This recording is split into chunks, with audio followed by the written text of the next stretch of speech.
T-Funk television, y'all. Back to another T-Funk TV. Yeah, Sirski, back to another T-Funk TV. The T-Funk gang.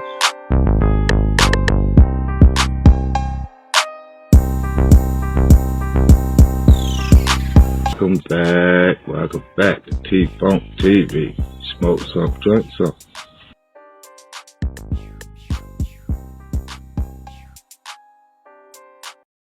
Hey, yo. Hey, yo. Hey, yo. Hey, yes. Back to the rebirth of T-Funk TV. Y'all come on in here. Like, comment, subscribe. Do all that first. Make sure you subscribe, y'all. Make sure you subscribe. This the hottest prison storytelling jail channel it is on YouTube. Why wouldn't you? Come on in here and drink something with your boy.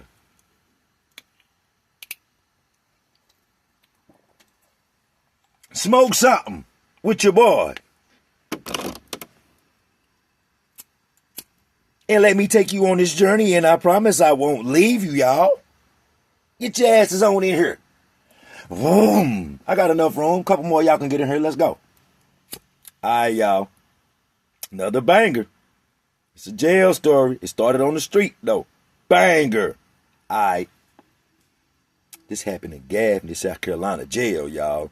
But it happened on the streets first. Alright,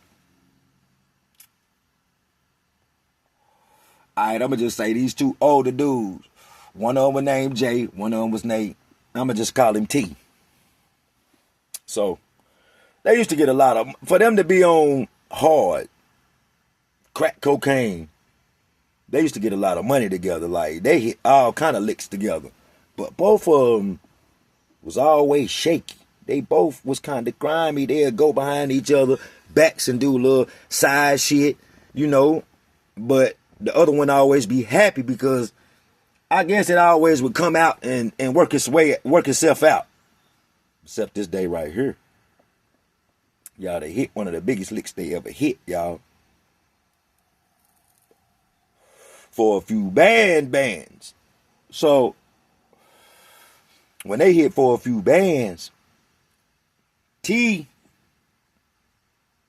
on the way back home, him and Jay in the car,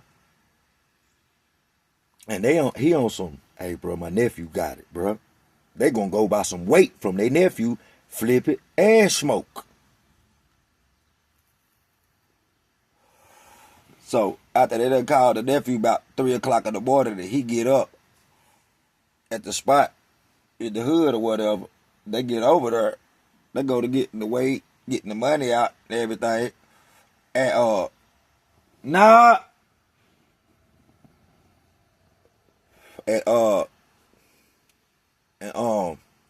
when they go get everything situated, Jay see that the uncle and the nephew playing with him, bruh. They shitting him on the money and the work, bruh. So he go to get the same little stuff. So it start getting heated, y'all, to where words get exchanged that shouldn't have been said. So all of a sudden, T there with his nephew and a couple of his homeboys, and T found him. He found Jay. Bah! Hit him in the mouth. They started fighting. Then the nephew jump in it. Then his homeboys jump in it. And they whoop Jay. Y'all. They whooped this man so bad, bro. Bro, they whooped him and put him outside, y'all. Busted up. Took everything back from him. Like, he didn't get nothing out of the deal after this, y'all. So, this another one of them, what you do on the street will follow your ass to jail, y'all. So, they done whooped him. And Jay ain't no hoe, y'all. So now, you know, he done told his people, and my man nephew and his people, his little nephews and different little kid people, they beefing. They having shootouts and all kind of crazy stuff going on behind this, y'all. So Mess around. J and T start hitting licks on their own by themselves. You know, they were doing their own thing after this. And fuck around and Jay go to jail. Jay got an armed robbery charge he facing. He looking at a bunch of time in South Carolina, y'all. Y'all know how their laws is. So, he done been sitting in there, y'all, for about 5 or 6 months. And this South Carolina old jail. This ain't the new one they got. This the one where back in the day, y'all, you used to have to crank this big door that the guards did to let you in the cell or whatever. So, by him being in the cell for about 5 or 6 months, you know, he done established himself with the guards and the inmates and everything. Everything going good for him while he in there. Nas! Y'all pardon me. Nas be trying to sneak off. That's my dog, bro. Y'all excuse me. He a trip. But I'm watching. Anyway, though, y'all. So, mess around. Oh, buddy catch some charges. Some felonies. And get a nice bun where he got to sit. Boy. So, this how Satan always work. Y'all, now all these different cells in this jail. All these different cells in this jail. And I brought that man in jail about 3, 4 o'clock in the morning, y'all. Clunk that big door. And the way it was set up, it was like a dorm. You had bunks in there. Different 2-man bunks just scattered out all around it. And a lot of dudes, for their privacy, they'll take sheets and put them around, like build their own little fortress if they on the bottom. And that's what Jay had did. So he was in the very back in the corner, and he had his thing, towels in the front. You couldn't see him, period. He was on the bottom, boxed off, you know. You know, what you do is you take your sheets and put them up under the top bunk, your top bunkies mattress. It be having holes, and you take them through there and stick them through there, pull them down, and that way you got sides on both sides. You got to do it on both sides and the front and back. So, T didn't know Jay was in there. So when T come in that mug, it's about time for breakfast. So he make his bed and go lay down.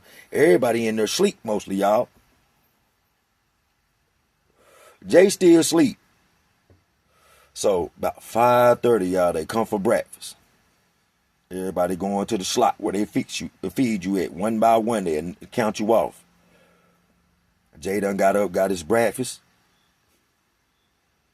So when they come to the slot, the police be done clunk the door, and he'll walk to the almost in there, and it's like a little slot where the trustee stick to that gum tray, and you just walk by. So all of y'all are in there. He really can physically touch you if he want to.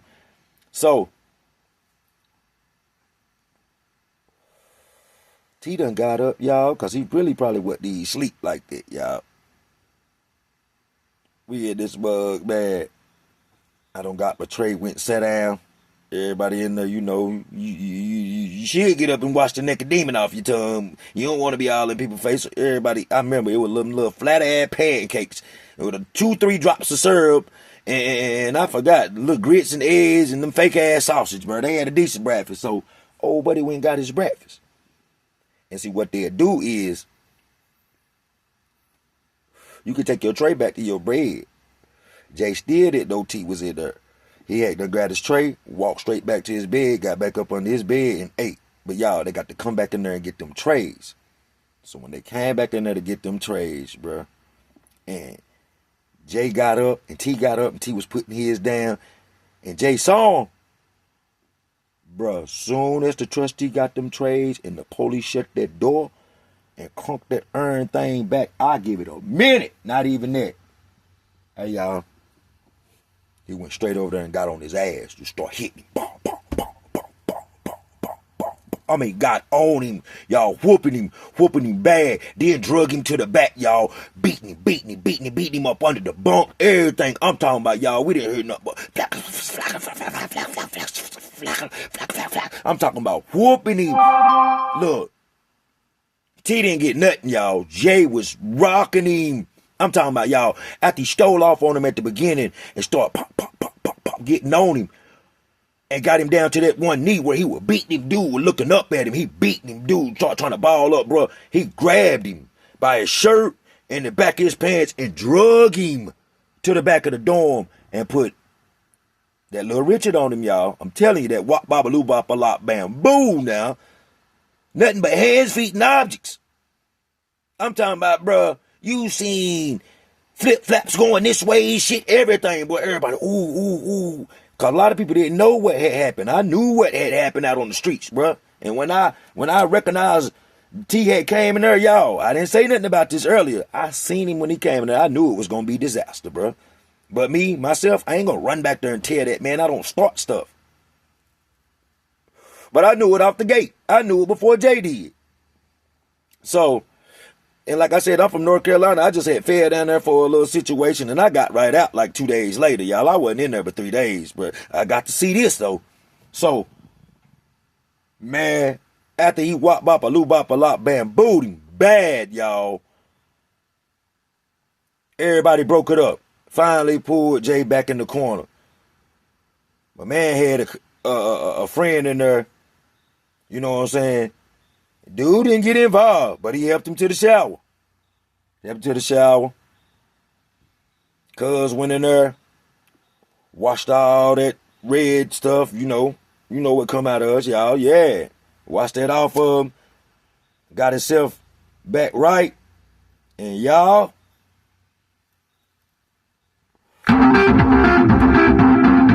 like I said, this back in the day, man. This back in the day, so you know what I'm saying? This the old timey jails where everything ain't secure. They still do it now, but it's way more secure because you got like little x-ray machines you got to sit down on and different stuff like that now. So it's way more harder to do it now. But back then, man, you could get anything in there. After he cleaned himself up, bro, this man went up in his backside, y'all, because he came from the streets. He came from the streets in there. And I ain't mistaken, y'all. He pulled a number 7, a Michael Vick, or a number 14, a Quake or a half, up out of here hard, y'all. Up out of his. Man, went back there, told old buddy he's sorry. Because old buddy was finna get on him again when he was walking back there, but he came with peace. Told him, bro, I got something for you, bro. He came back there walking and telling him, bro, I'm sorry, bro. I got something for you. He let the whole dorm see this, y'all. Went back there. That joker had done snuck a little iron rod in there with him. Had it already fixed up, y'all. He got his paraphernalia in there. The straight shooter. Got that in there. If y'all don't know what a straight shooter is, that's a pipe. That's what they smoke off of. Bruh, he took that out of him, went back there. Like I told you, old buddy and him, he had a corner cell, a corner bunk in the back. Had already made him a fortress. The guards didn't come in there but to line up the count, y'all. They didn't come back up in there like that, man, back then, because they were getting beat up. Man, that's my word, bruh. This shit tripped me out. This the second time I seen somebody smoke drugs in prison. I told y'all about the first. This the second. Bruh.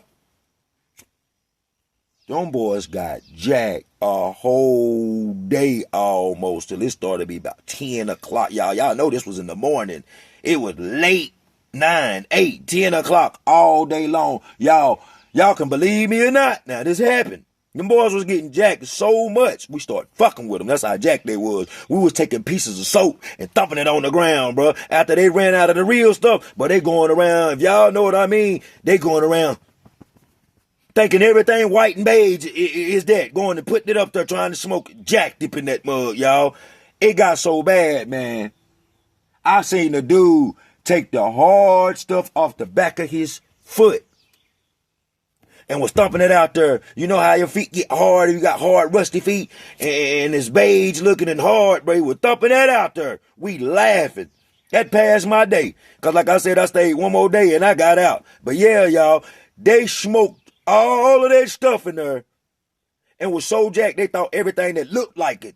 It might not, it didn't look like it. It was something around in there that looked like it. But them boys was, picking it up and running back there in that back. That's my word, y'all. That's my word. And they was good after that. They was good. I don't know what happened. Like I said, I got out the next day And I ain't seen no more nothing. Nothing. Them boys trying to work moves to get anything they can to get Jack back there. And they were working moves too. They were working moves. You could tell that boy knew how to work some shit from the outside, because they was, hey, before I left, some kind of way they had got a little bit more in there. But yeah, y'all, the second time I seen somebody go to prison and get Jack up in the prison. But y'all, this is lesson learned again. There's 2 lessons in this. It's the second time I seen somebody get Jack, and it's the second time I seen somebody do something out on the street and they get their ass popped when they get behind them doors.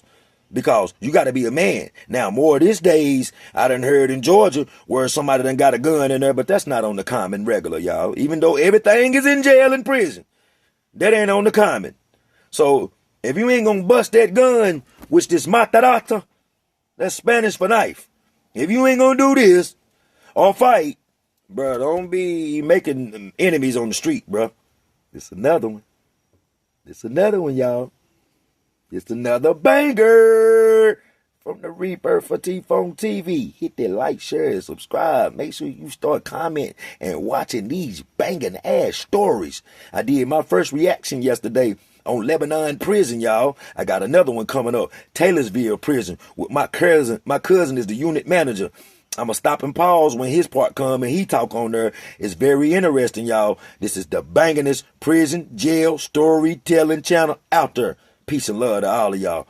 Gang, I'm out. Rebirth, T-Funk TV. Subscribe.